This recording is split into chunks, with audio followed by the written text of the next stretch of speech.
Hello and welcome to yet another review.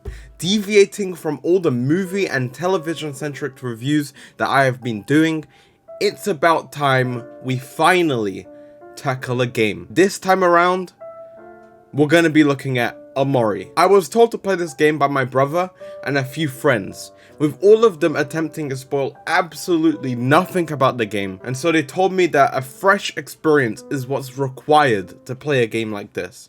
Before I go deep into the review, I'm gonna reiterate what they told me to you. If you haven't played this game, then I highly recommend that you give it a go before watching this review. Just close the video right now, because the best thing to do to play OMORI is to play it without having anything spoiled to you, because OMORI is best experienced without any knowledge about its story. So this is your warning. Don't watch this video if you haven't played it, since I'll be spoiling basically every aspect of the game. If you don't care about spoilers, or if you've already played the game, then I welcome you to enjoy this review. And we're gonna start the review right now. Since the story is the most impactful and most important aspect of this game, I'm going to be leaving that until the end of the review. The first thing I'd like to talk about, therefore, is the gameplay. And we'll begin by talking about the main hub of OMORI, the Headspace. As the name of the world suggests, this part of the game takes place entirely in the mind of the main character, Sunny. Ignoring the playground, there are 4 main sectors to Headspace, of which are all accessed in a specific order dictated by the progression seen within the story. First, we have the starting forest, then we have Otherworld, then Firefly Forest, and then, finally, Deep Well. Each of these regions are a blast to play through, and all provide its own little lore. I never saw myself getting bored in each of these sections, and was continually invested in the lore it provided. There's even an entire side area which is entirely optional, called Orange Oasis, which is also very rich in lore. In terms of side questing in these sections, the quests are fairly standard. There's the occasional quest, which has you doing more than one thing, like the bunny side quest, which has you hunting bunnies throughout your entire playthrough, and the ghost party side quest, which has you gathering all the ghosts for the main party. I didn't actually complete that last one, but that's basically the gist of it. For the most part, these quests are nothing special. You're expected to find a specific thing, bring that thing back to the person who gave you the quest, and then you get a reward. This isn't a negative, since these side quests were never really meant to be more than what they were, and so were never really the focus of the game for the first place, and so they aren't a detriment to the overall experience of the game. Rather, the design of Headspace itself is something that I should talk about. Its design is beautifully chaotic and perfectly symbolizes Sunny's mental state. 3 of the sections within the Headspace can only be accessed upon overcoming a specific fear. The fear of heights to enter Otherworld, the fear of spiders to enter Firefly Forest, and the fear of drowning to enter Deep Well. Not only does this encapsulate Sunny overcoming his childhood trauma, but it is also wonderfully represented within the design of each individual area, with secret subsections within some of these areas to further delve into this trauma. This exploration within Headspace feels worthwhile, as anything you may find, although not impactful to making yourself more powerful during combat, may help you understand the plot of the game a bit better. For example, in Firefly Forest, there's a secret entrance that leads you towards the Lost Forest, a section that ultimately allows you to meet Daddy Longlegs. Yeah, a strange name, but he's a cool character. While this character is, well, ultimately nothing special, despite being cool, he does provide more context for the creation of white space, the transitioning area between the real world and Headspace, and is therefore important for the player in further understanding the story of the game, rather than important for Sunny becoming more powerful in combat. These aspects throughout OMORI are what made Headspace a particularly enjoyable place to explore, and made exploration anything but a chore. It's this, in addition to the hangman pieces found throughout the game, which allows Headspace to be such a fun place to explore, but I'll get into the hangman pieces later on in the video. Nonetheless, Headspace felt particularly like a child's mind, and given how it's designed to represent the mind of Sunny, makes complete sense. Even the music aligns to the narrative of a child's imagination, and so creates a soothing, yet eerie feel of childhood, of which its specific feeling is continued during the combat of the game, and is felt tenfold when returning to the real-world segments of the game itself. Before talking about these real-world segments, however, one must first highlight the combat system presented throughout OMORI. This system features your standard turn-based RPG gameplay cycle, with the enemy having a set amount of HP and you having the choice to use your standard attack, a group of 4 abilities, or items and collectibles you find throughout your journey. However, you control 4 characters during each of the battles, and each character has their own set of abilities which allow for a variety of playstyles to be formulated by the player. Now, this isn't the defining thing of OMORI's combat. The emotion chart is what defines it. What is the emotion chart? Well, it's a system that makes it so each participant in the battle is prone to develop 4 specific emotions. There's anger, sadness, happiness, and neutral. Neutral is nothing special, but the 3 other emotions provide a set of bonuses and drawbacks for the individual carrying the emotion. Like, if you're angry, you do more damage, but you also take more damage. If you're happy, you're more defensive, but you don't deal more damage. This makes the combat particularly fun to play, as it allows you, much like the variety of abilities between each character, to develop new playstyles to suit each emotion. There are even specific abilities that become stronger if your character wields a certain emotion, and even items that force an emotion onto a specific participant. I say participant because not only can these items be given to your party, but they can also be given to the enemies you're fighting in battle. One of the abilities that I do like to use that is impacted by an emotion is OMORI's Stab. Stab is like a basic ability, and if you're sad, deals even more damage. I have to say, I was a bit confused with the emotion system at first, and I didn't really see its point, and so I didn't put as much time into it as I should. I told myself, oh, I don't need to understand this system, I'm sure I can beat the game without utilizing it at all. But after a while, I picked up on the importance of the system, and I was sure to make full use of it in battle. And boy, I'm sure glad I did, because the emotion chart is pretty fun to utilize in combat, and makes for some particularly interesting boss encounters. I won't dive too far into what makes each of the bosses you face on OMORI fun to fight against, but I will say that the sheer variety in bosses is absolutely wonderful to see. Not only do these bosses have very distinct designs, but the way in which you interact with the bosses during combat is impressively distinct. For example, near the end of the game, you fight this whale called Humphrey. You fight this boss as usual, and you notice the boss is rather easy, but then when you kill the boss, it comes back. And then you kill it again, and then it comes back. And then it comes back. And again. Until you actually beat it once and for all. Humphrey's a very cool boss. That's all I'm gonna say. Humphrey's a cool boss. There's also Joelmacool, who never actually attacks you, and sends waves of minions to fight for him. When he does this, you can't attack him, can't deal damage to him. You need to find the best way to kill the minions first, in time, before Joelmacool gets the privilege of sending even more your way.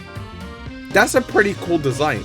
And this is like even cooler because the way in which each boss's attacks are designed is very consistent with the personalities you see within the story. I will say it's very satisfying to fight each boss because of this consistency.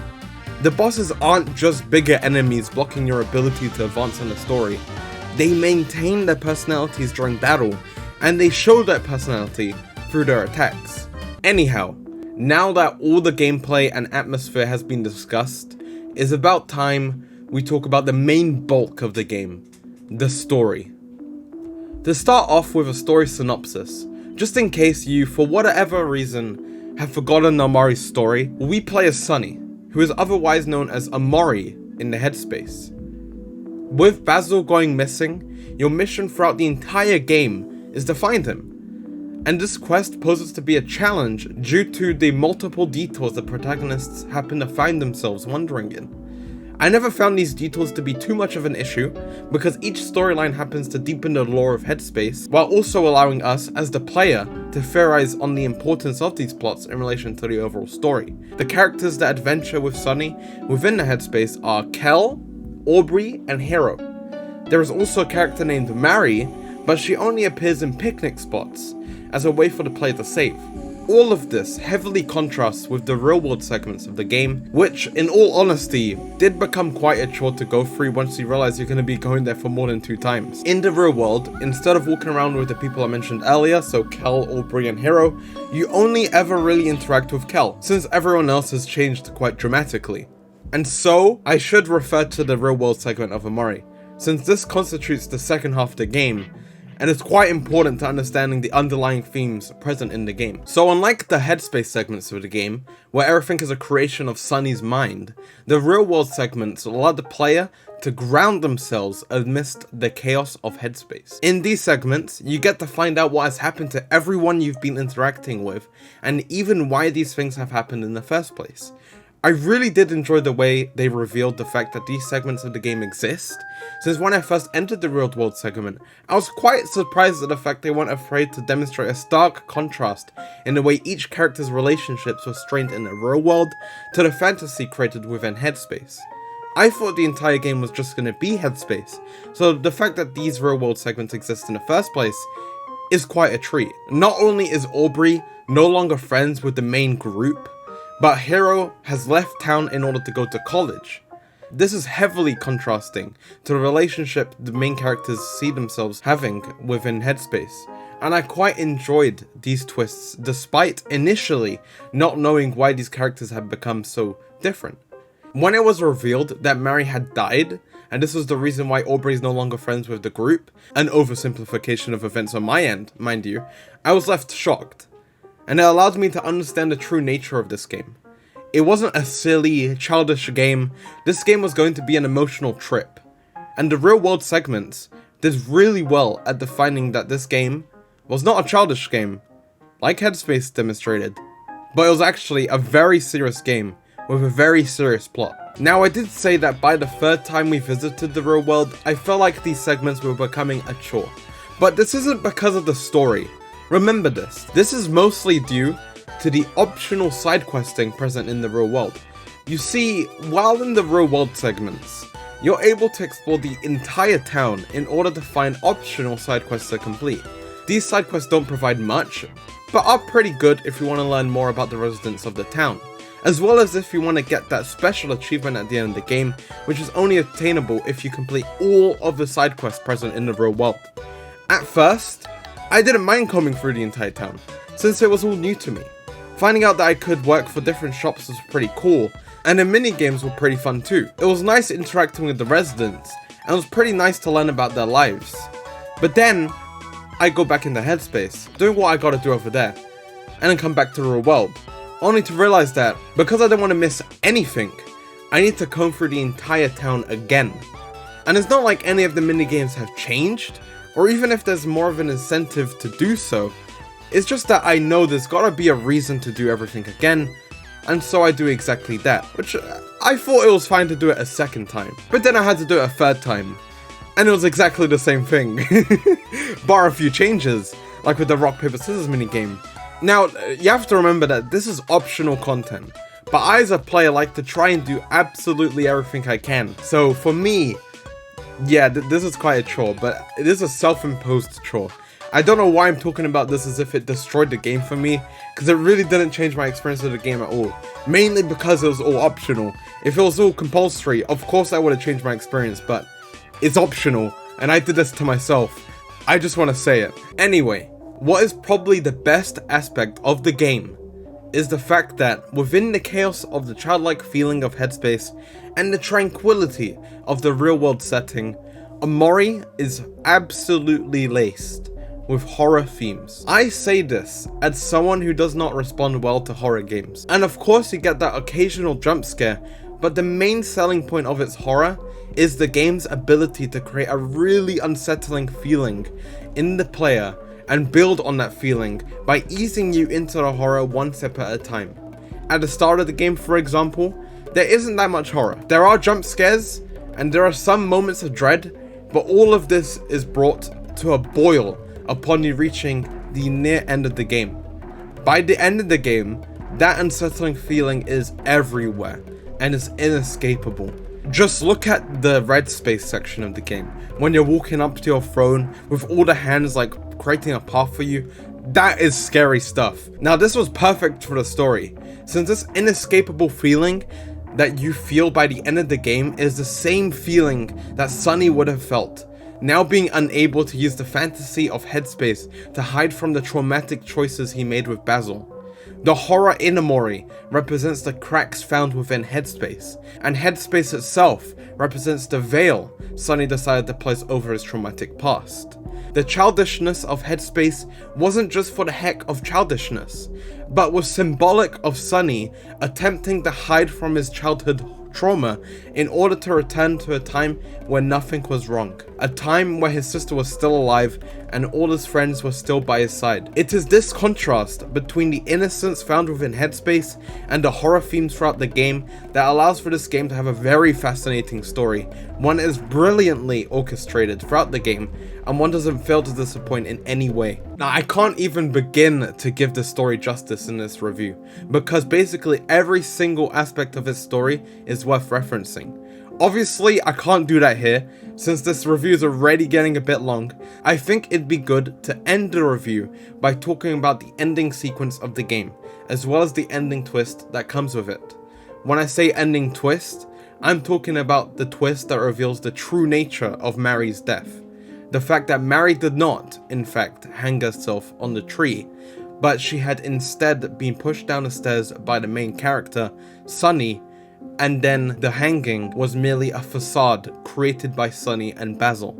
The twist had been continually foreshadowed throughout the entire game, not only with the consistent Hangman game, the name Hangman and the fact that Sunny is collecting the pieces to finish the Hangman game very much foreshadows the fact that Sunny and Basil faked the cause of Mary's death, but also with multiple references to rope with the label "You Did It," for example in Orange Oasis, and a snake on the stairs you walk up in the very first room in the game, and even Mary's ghost walking down a set of stairs during the Lost Library sequence. Given all these hints, of which were very fun to notice after having the twist revealed to me, allowed the twist to not feel forced in the slightest.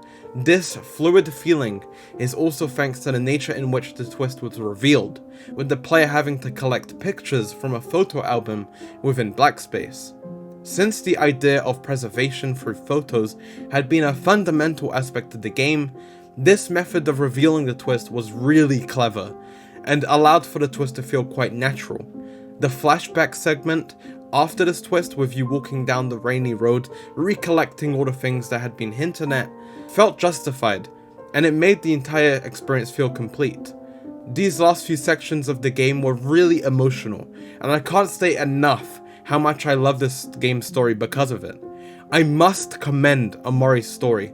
It was brilliant, and I say this as someone who didn't even get to see all the different endings and routes the game has to offer. I took the Sunny route and got the ending where you end up saving Basil and telling everyone the truth as to how Mary died. But I'm for sure going to replay the game at some point, solely because of the existence of the OMORI route. This adds another layer of depth not many other games have the privilege of having, and that is beautiful. I know I didn't talk about everything in the game.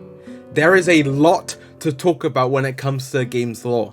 There's Sweetheart, the entire plot with Sweetheart. There's Pluto, that entire plot with Pluto. And then there's Space Cowboy, whatever his name is, that entire plot with the space boyfriend. It's absolutely jam-packed with lore. But I talked about what I thought were the most important things to talk about for this review. And so there you go. That's all I'm gonna say for now, and all that's left to talk about is to give the game a rating. And so, I will be giving this game, OMORI, a solid 9 out of 10. It's a near flawless game, and a game with probably the best story I've seen in any game. It is insane to me how well they were able to juggle the comedy, horror, and heavy themes throughout the entire game without feeling forced. Nothing felt forced, and that is insane to me. It is absolutely thrilling, and if you're someone who hasn't played the game yet, I can't believe you made it this far into a video, then I highly recommend you give the game a go. It's completely worth your time. Thanks for watching this review. It was a blast to make. This game was amazing, and I hope you had a blast hearing me ramble about this game. And so all I have left to say is goodbye.